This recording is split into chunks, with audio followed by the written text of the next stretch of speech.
Bonjour. Aujourd'hui, je vais vous montrer une partie que j'ai jouée le 4 avril 2023 sur Lichess. J'avais donc les noirs. Mon adversaire, H2019, à 1850, a joué avec les blancs avec un elo de 1850, tandis que moi j'ai un elo de 1836 sur Lichess. On a 10 minutes plus 5 secondes par coup pour chaque joueur. Ça commence par D4, ouverture du pion dame, contrôle le centre, la diagonale du fou dame, cavalier F6,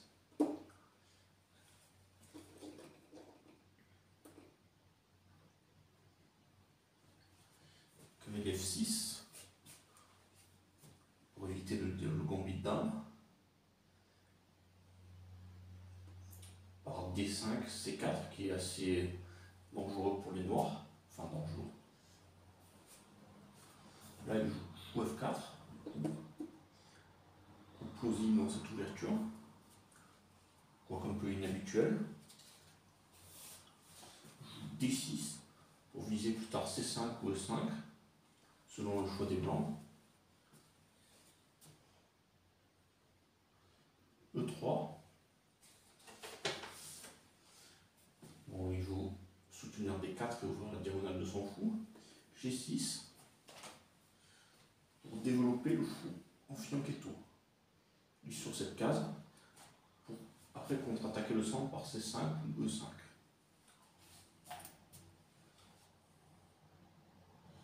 Et contrôler cette grande diagonale avec le fou. C3 soutient le pion D.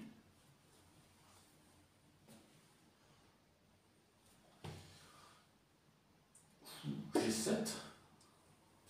Je poursuis mon plan. Cavalier D2. Développe un cavalier.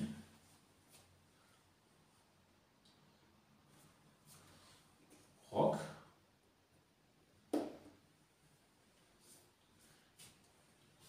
Là, il joue fou E2. Vous pouvez peut-être envisager E4. Maintenant que le cavalier contrôle la case, vous pouvez avancer. Il préfère jouer fou E2. Avec l'idée peut-être d'avancer par H4, G4 et d'attaquer mon roc. Moi, cavalier B, D7, contrôler ces deux cases. G4, il lance une attaque. Avec l'idée G5 pour déloger mon cavalier et attaquer mon roc. Moi, là bien sûr il faut réagir immédiatement, sous peine de se laisser dominer.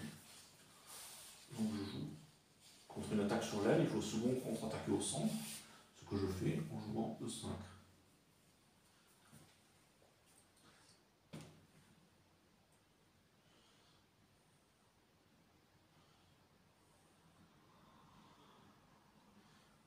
Peut-être que le coup G4 était peut-être un peu trop dangereux, peut-être il valait mieux se développer par cavalier F3. C'était plus sûr. Donc E5. Là, il ne peut pas ignorer ce coup parce que le fou est attaqué. Il recule le fou.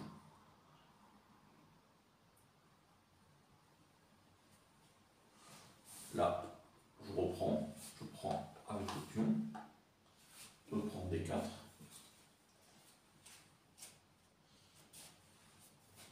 Et là, ça aurait été meilleur de jouer C prend D4. Ça reprenait vers le centre.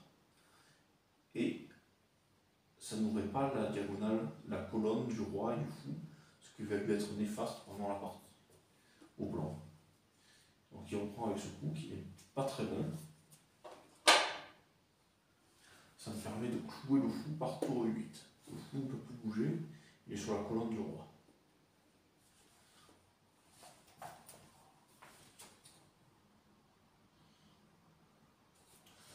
Il joue G5.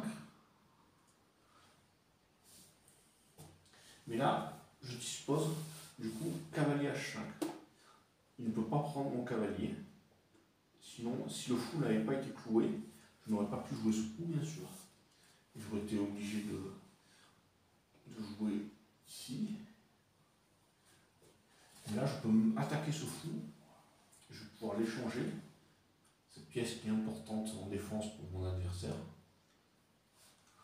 Je vais pouvoir l'échanger contre ce cavalier excentré qui ne va plus me servir.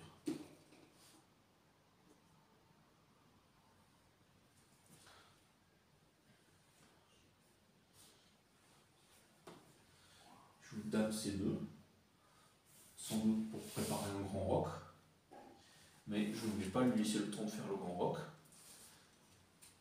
Bon, j'échange immédiatement ce cavalier contre le fou. L'ordinateur, le logiciel suggérait plutôt dame prend G5, puis ensuite cavalier prend, mais je préfère m'en tenir en mon plan. C'est-à-dire de contre-attaquer plus tard par C5 ici, pour ouvrir le centre et exposer le roi blanc qui n'a pas encore roqué. Il reprend. Ça ouvre la colonne sur mon roi, mais ce n'est peut-être pas très important pour l'instant.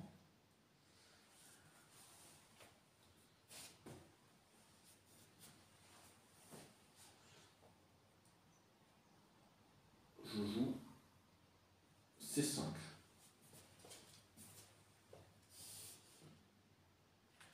La machine suggère toujours, l'ordinateur Fritz suggère toujours dame prend G5. Mais moi je préfère ignorer ce pion pour l'instant et ouvrir le centre le plus vite possible pour faire parler le fou, la tour et le cavalier, peut-être la dame et ce fou.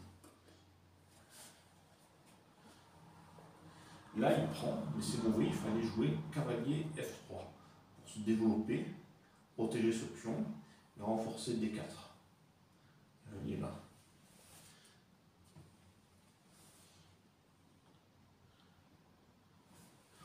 Il prend, mais c'est pas mauvais coup. Je reprends avec le cavalier. Ça laisse un pion faible isolé ici, mais ce n'est pas très important dans cette partie, car mon adversaire n'aura jamais l'occasion de l'attaquer.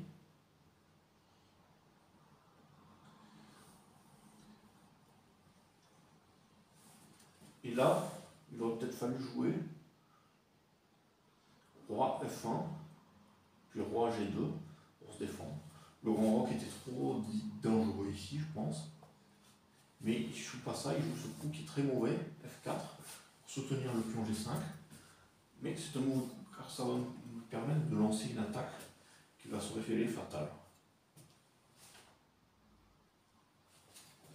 Bon, d'abord, on attaque par fou F5. Ça mène ce fou dans la bataille. Ça attaque la dame et ça va permettre à la tour de jouer. Fou F5. Là, il n'a pas beaucoup de choix. Il joue dame ici. Si je jouais dame là, il y avait cavalier là, échec. Ça gagnait la dame parce que le fou ne peut pas reprendre à cause du roi qu'il faut. Donc il joue dame là. Dame néant. La dame revient à sa case de départ. Là, il faut jouer énergiquement. Ce que je fais en jouant cavalier D3. Échec. Là, il n'y a qu'un seul coup. Il ne peut pas reprendre. Il ne peut pas jouer là. Donc, roi F1.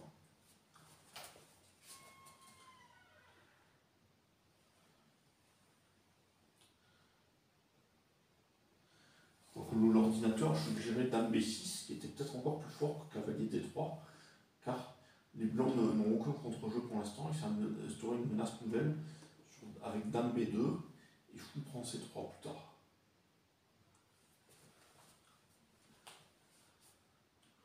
Mais, plus sans parler de la menace, dame F2, bien sûr. Et donc j'ai choisi ce coup, qui est peut-être un peu moins fort, mais qui est quand même assez fort. Roi F1, donc il joue. Et là seulement dame B6. Menace mat ici.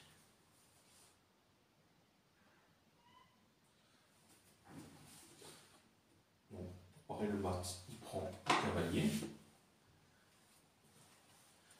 Mais le fou reprend, bien sûr. Le fou prend D3.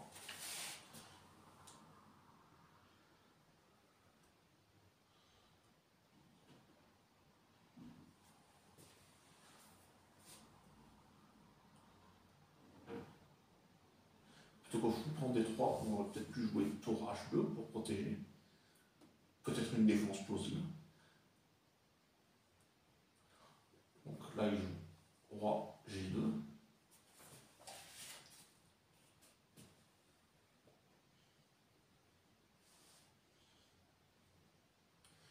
Et là, le meilleur coup aurait été sans doute de jouer dame prend B2, ça clouait le cavalier, et ensuite fou E4. Mais je n'ai pas vu ça, j'ai préféré jouer dame C6, qui est quand même assez fort aussi. Ça me maintient la pression sur le roi, qui se retrouve sur une forte attaque.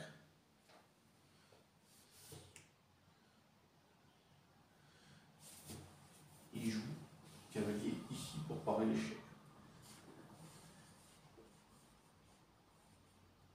Si je jouais ce cavalier ici, l'autre cavalier, il a enlevé la protection de E2, qui me permettait de placer tour E2. Donc, il préfère jouer ce cavalier, ce qui est sans doute meilleur en effet. Je ne peux pas encore jouer tour E2, car la case est contrôlée par le cavalier et la dame. Donc là, mon fou se retrouve attaqué par la dame. Je joue tour E3. Je pense que c'est un bon coup, car ça ajoute un attaquant sur le cavalier, ça remet de la pression encore sur les blancs, et ça protège ce fou qui est attaqué par la dame. Plus, ça permet à ce tour d'entrer en jeu, de se positionner sur cette colonne autour d'Opsulon. Tour 3, donc je pense que c'est un assez bon coup. Dame D2. Bon, l'adversaire n'a pas vraiment de coup plausible.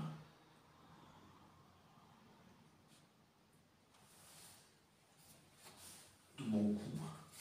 Bon, je renforce la pression par tour E8. Tour avant E8. Ça me donne la menace tour E2, échec, qui gagne la dame. Donc pour éviter ça, il revient en D1. Mais là, je place une attaque fatale par fou E2. Ça va gagner au moins un cavalier. Et ça va le mettre dans un réseau de maths. Vous allez voir. Bon là, s'il ne propond pas, il va se retrouver très mal. Donc, il reprend avec le cavalier. Le cavalier prend E2.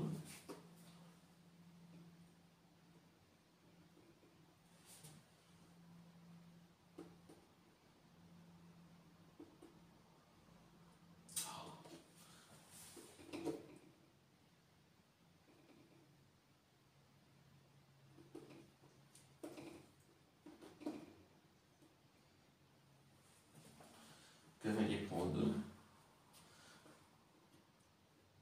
Et là, je peux jouer dame prend F3. Échec. Je vais gagner ce cavalier et